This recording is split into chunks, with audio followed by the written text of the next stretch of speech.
14 de enero de 1982. Afueras de Hidalgo. El agua turbia del río Tula devolvió a la superficie lo que el poder había intentado enterrar para siempre. 12 cuerpos aparecieron entre el lodo y los carrizos. No eran soldados caídos en una guerra lejana. No eran sicarios anónimos perdidos en una disputa del narco. Según las investigaciones de aquel tiempo, eran el rastro de algo mucho más grave. Eran la firma de un aparato policial que había dejado de perseguir criminales para transformarse en uno. Y en lo más alto de ese aparato estaba Arturo Durazo Moreno. No un simple jefe de policía, no un funcionario más del viejo régimen. El hombre al que México llegó a conocer como el Negro. El amigo de la infancia de José López Portillo. El falso general que desfilaba entre escoltas, condecoraciones y caravanas, como si la capital entera le perteneciera. El hombre que convirtió la placa en permiso para extorsionar, desaparecer, fabricar culpables y construir una fortuna tan obscena que terminó reproduciendo el Partenón de Grecia en una colina de Zihuatanejo. Hoy vas a descubrir 4 cosas. Primero, cómo un muchacho nacido en la pobreza de Cumpas, Sonora, terminó usando su amistad con un futuro presidente para levantar un imperio de terror en la ciudad más grande de México. Segundo, cómo funcionaba la maquinaria de corrupción que exprimía dinero de policías, comerciantes, choferes y ciudadanos comunes, hasta convertir la mordida en una industria del miedo. Tercero, cómo construyó una mansión valuada en cientos de millones de pesos, usando, según múltiples testimonios, a sus propios agentes como mano de obra forzada, como si el Estado entero fuera su hacienda privada. Y cuarto, ¿qué ocurrió cuando el régimen que lo protegía se derrumbó? ¿Cómo comenzó su huida? ¿Quién lo delató?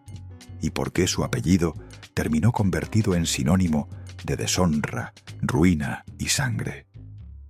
Si quieres seguir descubriendo historias como esta, suscríbete al canal.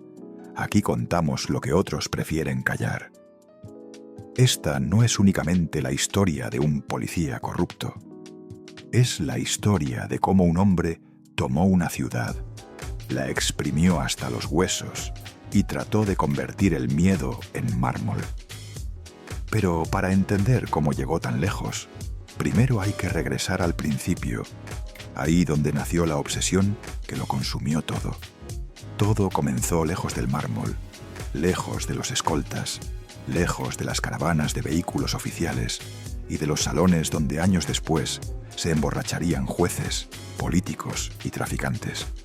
Comenzó en Cumpas, Sonora, el 19 de octubre de 1918. Un rincón áspero del norte de México, donde la tierra no regalaba nada y donde crecer significaba aprender demasiado pronto que el hambre no tiene paciencia. Arturo Durazo Moreno llegó al mundo en un país todavía sacudido por las cicatrices de la Revolución, en una familia que no heredó apellidos poderosos, ni dinero, ni contactos, solo necesidad. Y la necesidad, cuando se mezcla con orgullo herido, suele producir hombres peligrosos. Muy pronto su familia abandonó Sonora y se trasladó a la capital, no por ambición, por supervivencia. La Ciudad de México de los años 20 y 30 prometía futuro, pero para los pobres solo ofrecía vecindades apretadas, calles sucias y la humillación diaria de mirar desde abajo una ciudad que brillaba para otros. La colonia Roma no era para él la postal elegante que después venderían las revistas. Para Arturo era el territorio donde aprendió a mirar escaparates que no podía tocar, trajes que no podía comprar y mesas a las que jamás lo invitarían. Ahí empezó todo. Ahí nació la herida. Porque hay hombres a los que la pobreza les enseña disciplina Y hay otros a los que les deja una rabia silenciosa, una rabia que no se apaga cuando llega el dinero, sino que crece. Arturo parecía pertenecer a esa segunda especie. No quería solamente escapar de la miseria, quería vengarse de ella. Quería entrar a los salones donde antes no lo dejaban pasar, pero no como invitado, como dueño, como amo, como el hombre al que todos tendrían que mirar con temor. Fue en esas calles donde ocurrió el encuentro que cambiaría no solo su vida, sino una parte oscura de la historia de México. Ahí conoció a José López Portillo, dos muchachos formados en mundos distintos. Uno cargaba el hambre, la dureza del barrio, la fuerza bruta, la lealtad útil para los trabajos que nadie quería ensuciarse haciendo. El otro provenía de un entorno más acomodado, más cercano al lenguaje del poder, a la política, a la educación, al apellido que abre puertas. Se complementaron de la peor manera posible. Lo que uno no tenía, lo aportaba el otro. Y esa amistad que pudo haberse disuelto como tantas amistades de infancia, sobrevivió lo suficiente para convertirse en un pacto siniestro décadas más tarde. Antes de vestirse de general, sin haber pisado un cuartel de verdad, Durazo comenzó desde abajo. Trabajó en el Banco de México durante los gobiernos de Manuel Ávila Camacho y Miguel Alemán Valdés. Parecía una vida gris, casi menor, pero ahí no estaba su destino. A finales de 1948 ingresó como inspector de tránsito y lo que para otros era un puesto modesto, para él fue una escuela. En la calle comprendió algo que marcaría toda su existencia. Un uniforme pequeño también puede producir miedo. Una credencial puede convertirse en negocio. Una placa puede valer más que una pistola. Y quien la porta sin escrúpulos puede hacer casi cualquier cosa. Después llegó la Dirección Federal de Seguridad. Hacia 1958 ya había escalado hasta posiciones de mando. El país ingresaba en décadas donde el Estado aprendió a vigilar, aplastar y hacer desaparecer a quienes resultaban incómodos.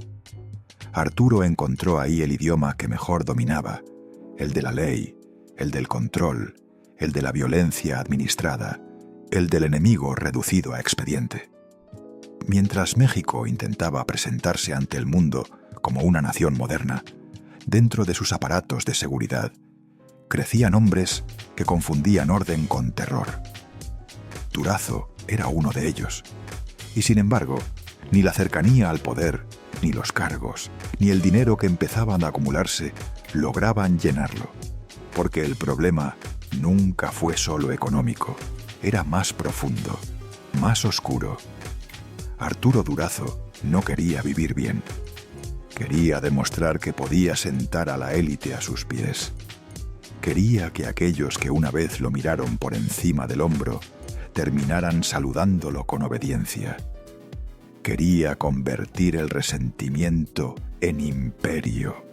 Cuando José López Portillo llegó a la presidencia en 1976, ese viejo sueño dejó de ser fantasía y comenzó a tomar forma de Estado. Y cuando el poder absoluto por fin se abrió ante él, Arturo Durazo no pensó en servir a la ciudad, pensó en poseerla. Ahí fue cuando la herida dejó de ser íntima y se volvió veneno. El verdadero crimen no empezó con los cuerpos flotando en el río Tula. No empezó con el Partenón, ni con los escoltas, ni con los fajos de billetes, ni con los trajes hechos a la medida de un hombre que se sentía emperador. Empezó antes. Empezó en 1976, cuando José López Portillo asumió la presidencia y Arturo Durazo entendió que ya no tenía que respetar los límites del sistema, porque por primera vez no estaba cerca del poder, era el poder.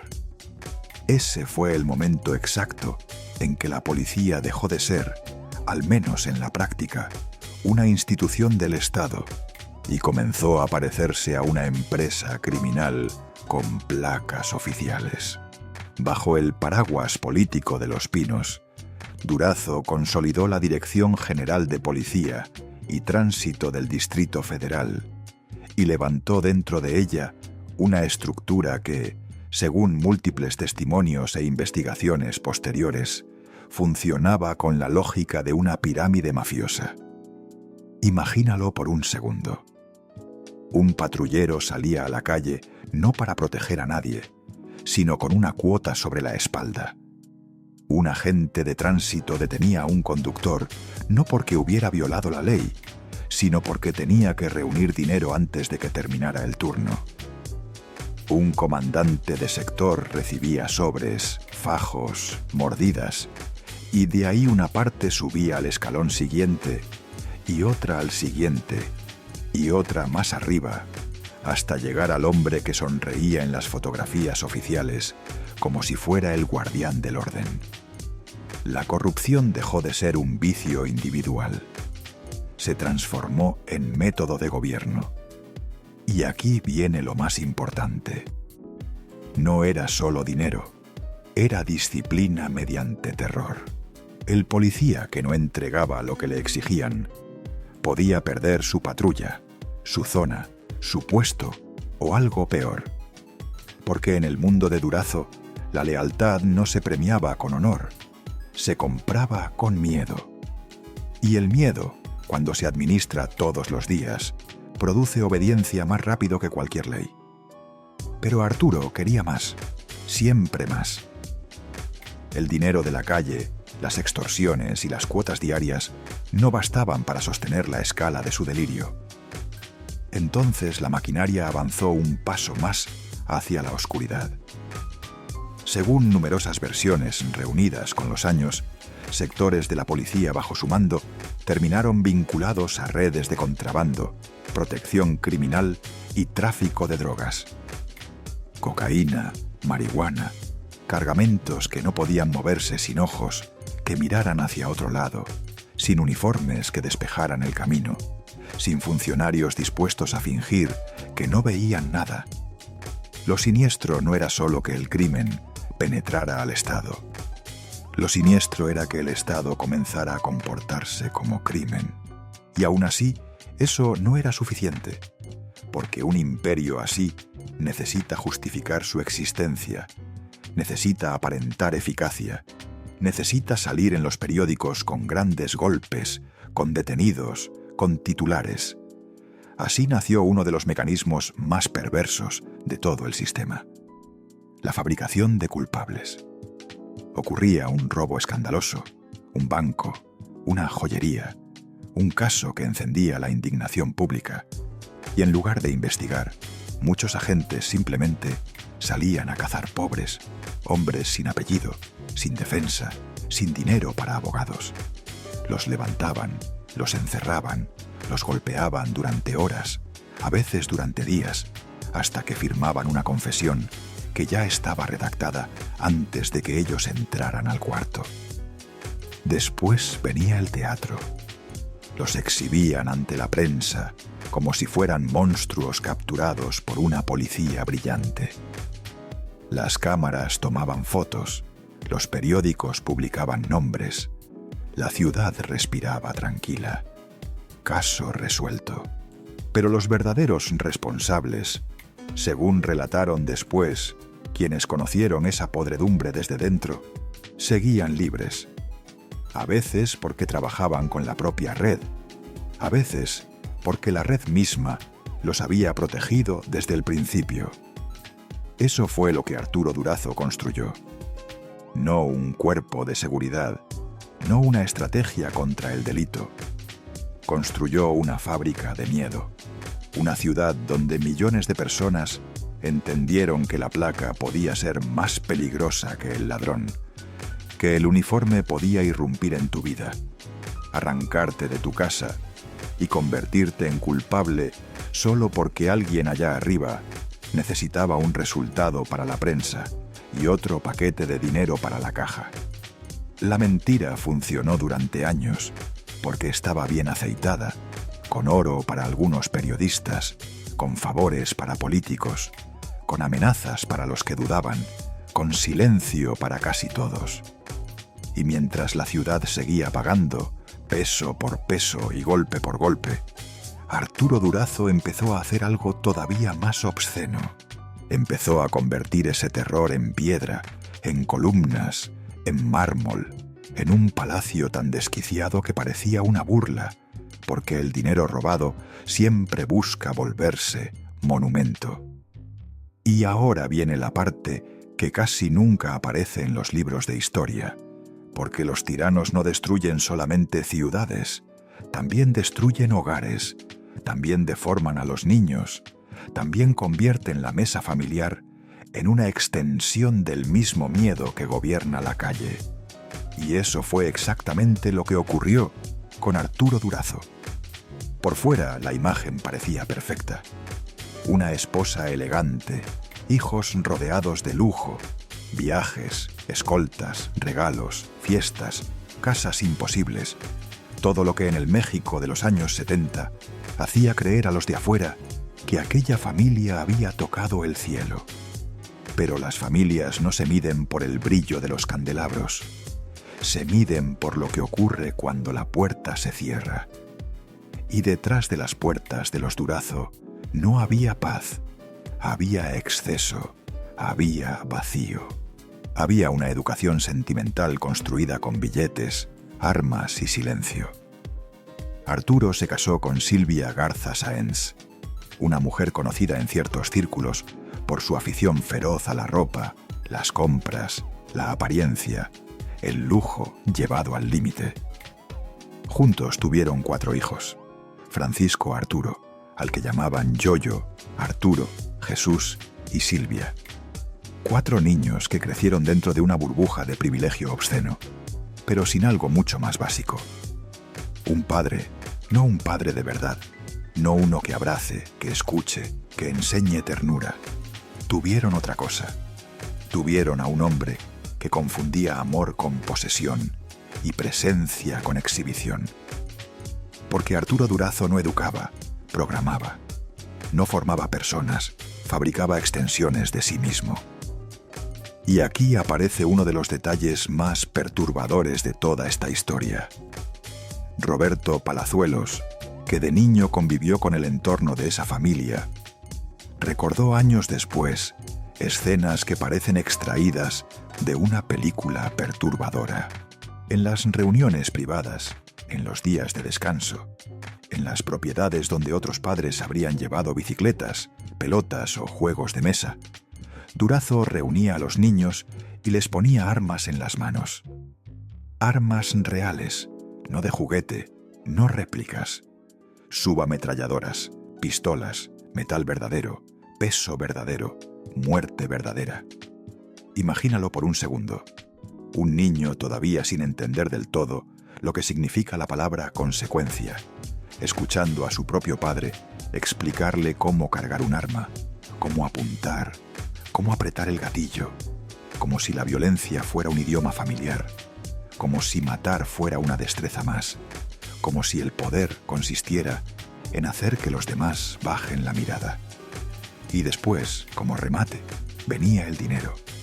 Billetes de 50, billetes de 100 repartidos como premio, como caricia torcida, como forma de enseñarles una lección que iba a perseguirlos para siempre.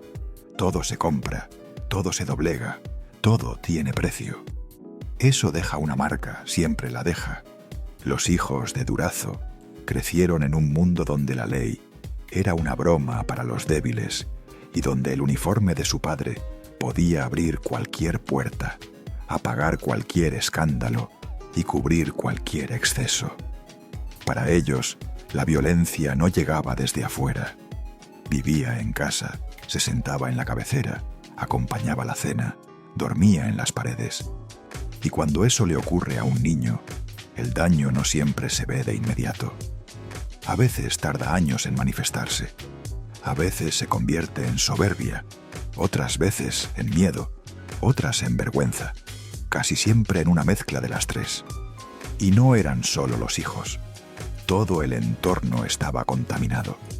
El círculo íntimo de Durazo se mezclaba con empresarios, políticos, artistas, hombres de la noche, personajes del espectáculo y figuras que se movían donde el poder y la decadencia se rozan sin pudor.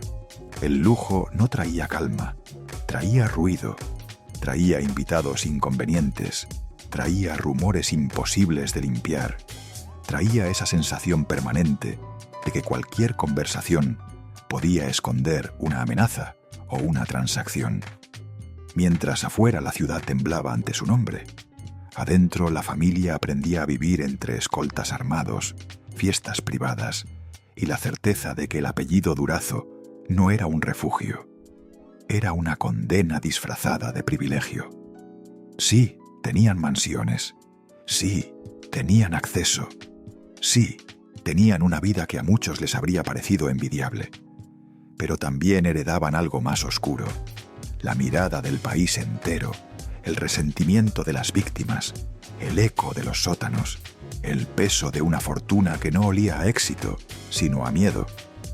Y eso es lo más devastador de todo. Arturo Durazo creyó que podía compensarlo todo con dinero. La ausencia con regalos, la brutalidad con abundancia, la deformación moral con espectáculo. Pero el dinero jamás enseñó a sus hijos a sentirse a salvo. Solo les enseñó a vivir encerrados dentro del apellido de un hombre que estaba construyendo su imperio como si fuera eterno, sin darse cuenta de que también estaba construyendo la ruina emocional de su propia sangre. El dinero robado casi siempre quiere volverse paisaje. Quiere dejar de ser sobre, mordida, amenaza, golpe y convertirse en algo que deslumbre. Una casa, una torre, un jardín, una estatua. Algo que haga pensar al mundo que detrás de tanta riqueza hubo grandeza y no crimen. Eso fue exactamente lo que Arturo Durazo intentó hacer cuando decidió levantar el Partenón. No una casa de descanso, no una mansión de lujo, un monumento, un altar, una fantasía de piedra construida para que su delirio pareciera eterno. A comienzos de los años 80, mientras la Ciudad de México seguía pagando con miedo y humillación el precio de su dominio, Durazo puso los ojos en Zihuatanejo, Guerrero, un lugar de mar abierto, colinas altas y vistas que parecen hechas para hombres que quieren sentirse dueños del horizonte. Ahí, sobre más de 20.000 metros cuadrados, ordenó construir una réplica delirante del Partenón griego. Sí, eso. Columnas clásicas, perspectiva de templo antiguo, mármol, escalinatas, altura, simetría. El sueño de un hombre que no se conformaba con mandar. Quería verse inmortal. Y aquí viene la parte que no se puede olvidar. El costo estimado rondaba los 700 millones de pesos de la época. 700 millones. Una cifra obscena incluso para los años del exceso priista. Una cantidad imposible de justificar con el salario de cualquier servidor público, por inflado y corrompido que estuviera. Pero Arturo ya no vivía en el mundo de las explicaciones. Vivía en el de las órdenes, en el de háganlo, en el de yo lo quiero, en el de que aparezca. Y cuando un hombre así recibe obediencia absoluta, los absurdos comienzan a verse normales. Pero el verdadero horror del Partenón no estaba solo en el dinero, estaba en las manos que lo levantaron. Porque según múltiples testimonios, Durazo convirtió a sus propios policías en albañiles de su vanidad. Hombres con uniforme, placa y arma fueron enviados a mezclar cemento, cargar piedra, arrastrar varillas, levantar columnas bajo el sol abrasador de Guerrero. Policías construyendo el palacio privado del jefe máximo, no en sus días libres, no como favor, como obligación. Como si el aparato entero del Estado existiera para completar el capricho arquitectónico de un solo hombre. Eso no es lujo, eso es esclavitud con credencial oficial.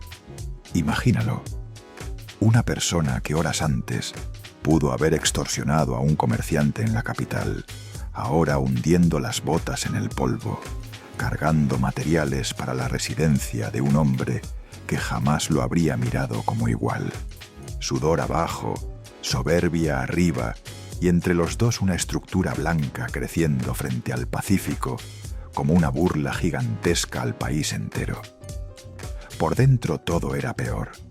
Mármol de Carrara traído de Italia, madera fina, salones forrados de terciopelo rojo y espejos que reflejaban hasta el cansancio la misma obsesión. Copias de esculturas clásicas, Venus de Milo, Marte, Minerva.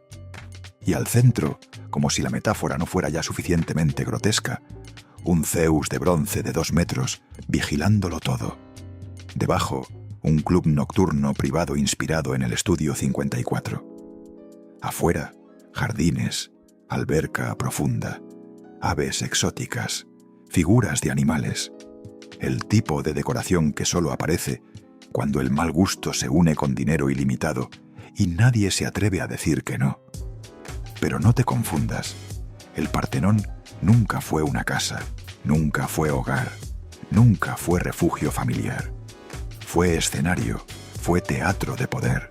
Fue la versión en piedra de todo lo que Arturo Durazo llevaba años haciendo en silencio. Si en la ciudad fabricaba culpables, aquí fabricaba eternidad. Si allá extorsionaba con uniforme, aquí decoraba con mármol. Si en Tlaxcoaque había sótanos de dolor, en Zihuatanejo había salones de fiesta. 2 mundos conectados por el mismo río invisible: el dinero, la impunidad, la sangre. Eso es lo que hace tan insoportable esta historia. Cada columna blanca del Partenón estaba unida a una amenaza en la capital. Cada espejo rojo tenía detrás una mordida. Cada estatua, cada puerta tallada, cada metro de terraza mirando al mar había sido pagado con el miedo de gente que jamás pondría un pie ahí. Durazo quiso convertir el terror en arquitectura y por un tiempo lo logró. Logró que su delirio tuviera forma. Logró que el crimen pareciera elegante. Logró que la podredumbre brillara al sol. Pero ningún palacio levantado sobre humillación permanece limpio para siempre, porque tarde o temprano llega el momento en que las fiestas comienzan a oler a final. Una vez terminado, el Partenón dejó de ser una obra en construcción y se convirtió en otra cosa, en una capital paralela, en un despacho sin escritorio, en un teatro de sombras donde se mezclaban el poder político, el dinero sucio, el espectáculo, el miedo y el placer comprado. Ya no era solo la mansión de Arturo Durazo, era el lugar donde un país entero parecía resumirse en una sola imagen. Árbol blanco por fuera, podredumbre total por dentro. Piensa en el momento exacto. Finales de 1981, comienzos de 1982. México estaba ingresando en una de las peores crisis económicas de su historia moderna. La deuda crecía, la inflación apretaba, la gente veía cómo el dinero se encogía entre las manos. Y mientras el país se acercaba al abismo, allá arriba en Zihuatanejo, seguían corriendo el champán, las luces, la música, las bandejas llenas y los favores indecentes. En el mundo de Durazo, la crisis no existía, o mejor dicho, sí existía, pero servía para una sola cosa: recordarle que podía hacer lo que quisiera mientras el resto apenas sobrevivía. Las noches del Partenón empezaron a adquirir fama de leyenda oscura. No eran fiestas normales, no eran reuniones de sociedad, eran ceremonias de impunidad. Llegaban funcionarios de alto nivel, jueces, empresarios, mandos policiales, personajes del entretenimiento y hombres cuyo verdadero negocio jamás aparecía en una tarjeta de presentación. Todo ocurría al mismo tiempo. Alcohol extranjero, música a todo volumen, habitaciones privadas, promesas en voz baja, pactos que nunca se escribían, sonrisas de gente que sabía demasiado unas de otras. Y en medio de todo, Arturo Durazo, desplazándose como si no fuera anfitrión, sino dueño de las reglas del aire y del silencio. Porque ahí está la clave. El lujo no era el objetivo final, era el escenario, la decoración perfecta para hacer negocios sin que parecieran negocios. La sala de los espejos no era solo una excentricidad estética, era una trampa psicológica, un lugar pensado para deslumbrar, confundir, intimidar, para que cualquier visitante entendiera que había entrado a un territorio donde la moral normal ya no aplicaba, donde una carrera podía levantarse o destruirse en una sola noche, donde un favor pequeño podía terminar costando el alma. Y hay algo más. Según múltiples versiones recogidas con los años, el Partenón también funcionó como punto de cruce entre la política, la policía, el narcotráfico y cierta zona oscura del mundo del espectáculo. El mismo hombre que levantó un templo con dinero arrancado a la ciudad supo rodearse de figuras dispuestas a aceptar el trato. Nadie llegaba ahí por casualidad. El que cruzaba esas puertas sabía o intuía que estaba entrando a un lugar donde el poder no tenía frenos. Algunos iban por placer, otros por conveniencia, otros por miedo, muchos por las tres cosas al mismo tiempo. Y mientras la música sonaba abajo en el club privado, arriba seguían circulando las historias que después se convertirían en rumor, investigación y vergüenza nacional. Nombres conocidos, relaciones turbias, favores concedidos, silencios comprados. Incluso el entorno de Luisito Rey y ciertas sombras alrededor del universo de Luis Miguel comenzaron a rozar ese ecosistema donde Durazo repartía acceso como si repartiera absoluciones, y en Detrás de la Fama hemos explorado en profundidad esos vínculos que muy pocos se atreven a contar. En ese tipo de lugares nadie pregunta demasiado, nadie quiere conocer la versión completa, porque la versión completa casi siempre ensucia.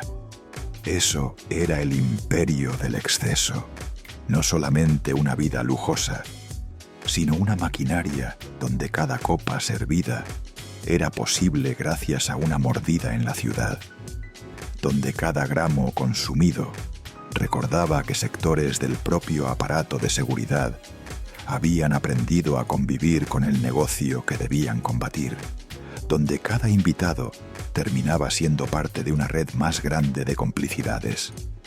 La mansión ya no era una residencia, era una central de mando emocional. Ahí se premiaba, se amarraba, se tentaba, se exhibía. Ahí el poder se volvía seducción. Pero los imperios del exceso tienen una enfermedad incurable. Empiezan a creer en su propia eternidad. Ese fue el error de Durazo: confundir duración con invulnerabilidad. Pensar que porque nadie lo frenaba en 1981, nadie lo frenaría en 1982. Pensar que el amigo en la presidencia duraría para siempre. Pensar que un país quebrado iba a seguir tolerando por mucho tiempo más el espectáculo obsceno de un jefe policíaco con palacio griego, zoológico privado, club nocturno y fortuna imposible de ocultar. Y entonces llegó el ruido que ninguna orquesta del Partenón podía tapar. El final del sexenio de José López Portillo. La llegada de Miguel de la Madrid con la promesa de la renovación moral. La necesidad urgente del sistema de entregar un culpable visible. Un exceso demasiado grande para seguir protegiéndolo. Un símbolo demasiado ofensivo para dejarlo intacto. Arturo Durazo había pasado años creyendo que estaba por encima de la ley. No entendió que en realidad dependía de algo mucho más frágil: el humor del régimen. Y cuando ese humor cambió, el mármol dejó de parecer eterno. Empezó a parecer evidencia. Todo imperio construido sobre miedo tiene un problema. Necesita que el miedo dure más que el hombre que lo administra. Y eso casi nunca ocurre, porque los dictadores privados, los reyes sin corona, los caciques que creen mandar por encima de la ley, no suelen caer cuando se vuelven buenos, caen cuando dejan de ser útiles. Arturo Durazo tardó demasiado en comprenderlo. Pensó que su amistad con José López Portillo era una muralla. Pensó que los años de obediencia comprada lo blindaban. Pensó que su nombre ya estaba por encima del calendario político. Y entonces llegó 1982. José López Portillo dejó la presidencia y con él empezó a evaporarse el aire que mantenía suspendido todo el edificio de impunidad. México ingresaba a una nueva etapa. La crisis económica había desnudado al régimen. La deuda, la inflación, la rabia social, el agotamiento moral, todo estaba estallando al mismo tiempo. Miguel de la Madrid llegó con una promesa que sonaba limpia en un país empapado de lodo. Renovación moral. 2 palabras, solo 2. Pero para hombres como Durazo significaban peligro. Porque cuando un sistema necesita fingir que se está purificando, siempre busca primero al pecador más visible. Y Arturo era demasiado visible, demasiado obsceno, demasiado grande. Su Partenón en Cihuatanejo, sus propiedades, sus excesos, los rumores que ya recorrían todo México, los enemigos que había acumulado durante años, todo eso lo convirtió en el candidato perfecto para ser sacrificado. Lo que antes era intocable empezó a convertirse en prueba. Lo que antes era admiración forzada empezó a parecer repulsión nacional. Durazo hizo lo que hacen muchos cobardes cuando descubren que la protección era prestada. Huyó, escapó de México y buscó refugio en Brasil, como si cambiar de país pudiera borrar la memoria de una ciudad entera. Como si la distancia pudiera disolver los sótanos, los cuerpos, los expedientes, las cuotas, las mansiones y los nombres de quienes habían sufrido bajo su mando. Pero la fuga no hizo más que destruir el último pedazo de mito que le quedaba. El supuesto hombre fuerte, el falso general, el amo de la capital, había terminado escondiéndose. Y entonces ocurrió algo todavía más grave para él. En 1983 apareció un libro que funcionó como una confesión sin absolución. Lo negro del negro Durazo, escrito por José González González, uno de los hombres que había estado cerca de su círculo íntimo.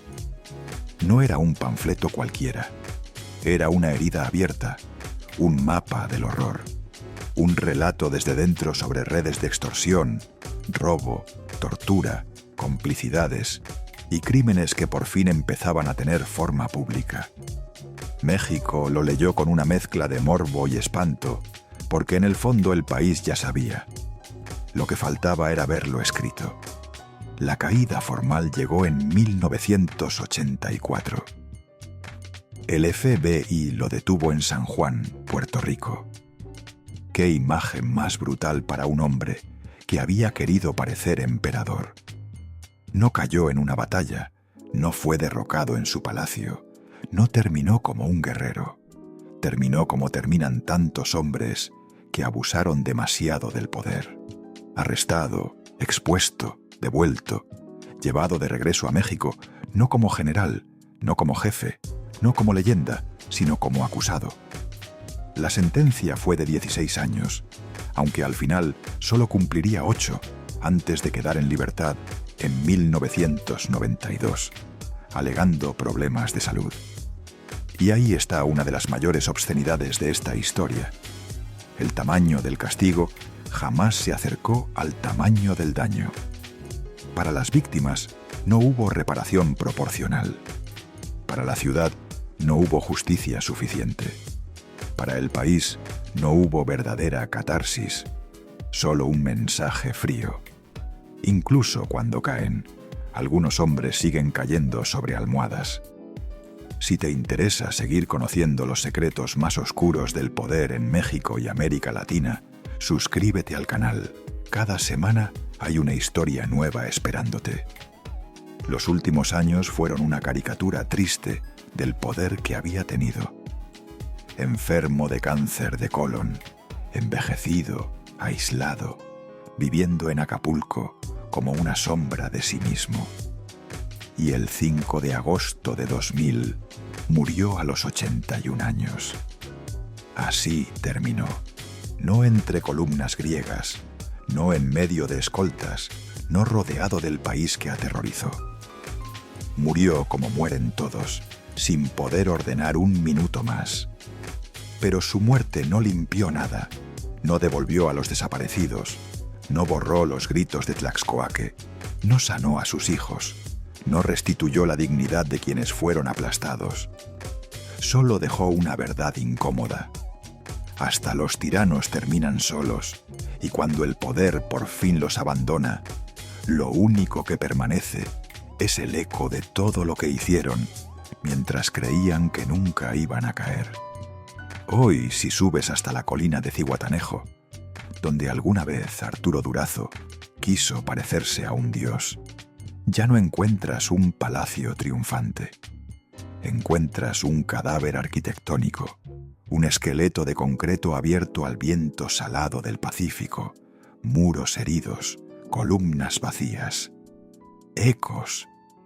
Durante décadas, el Partenón dejó de ser residencia, dejó de ser centro de mando, dejó de ser guarida de excesos.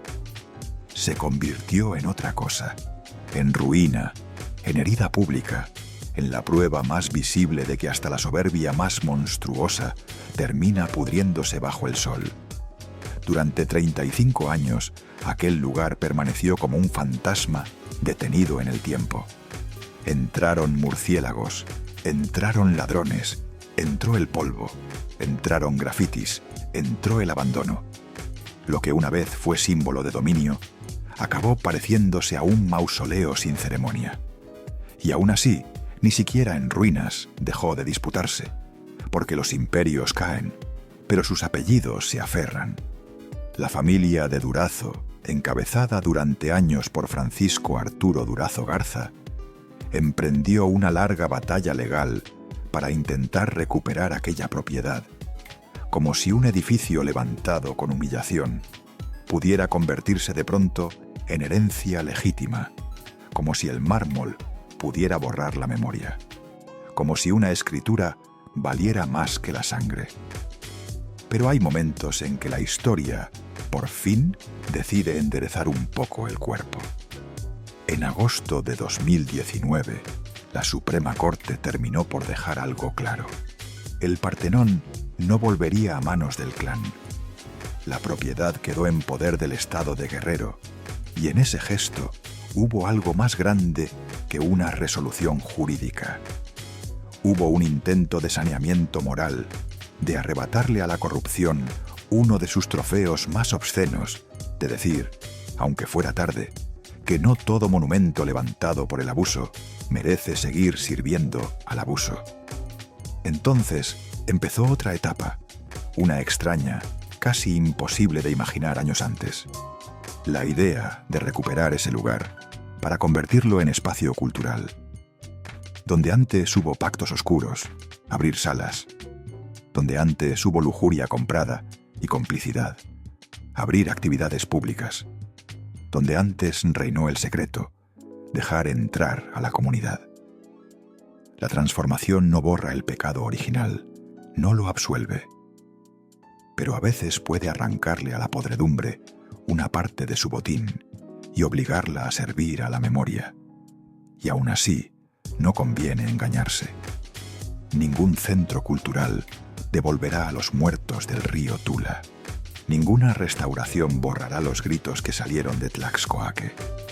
Ningún proyecto institucional reparará por completo a las familias marcadas, a los inocentes fabricados como culpables, a los agentes aplastados por la misma máquina que juraron servir.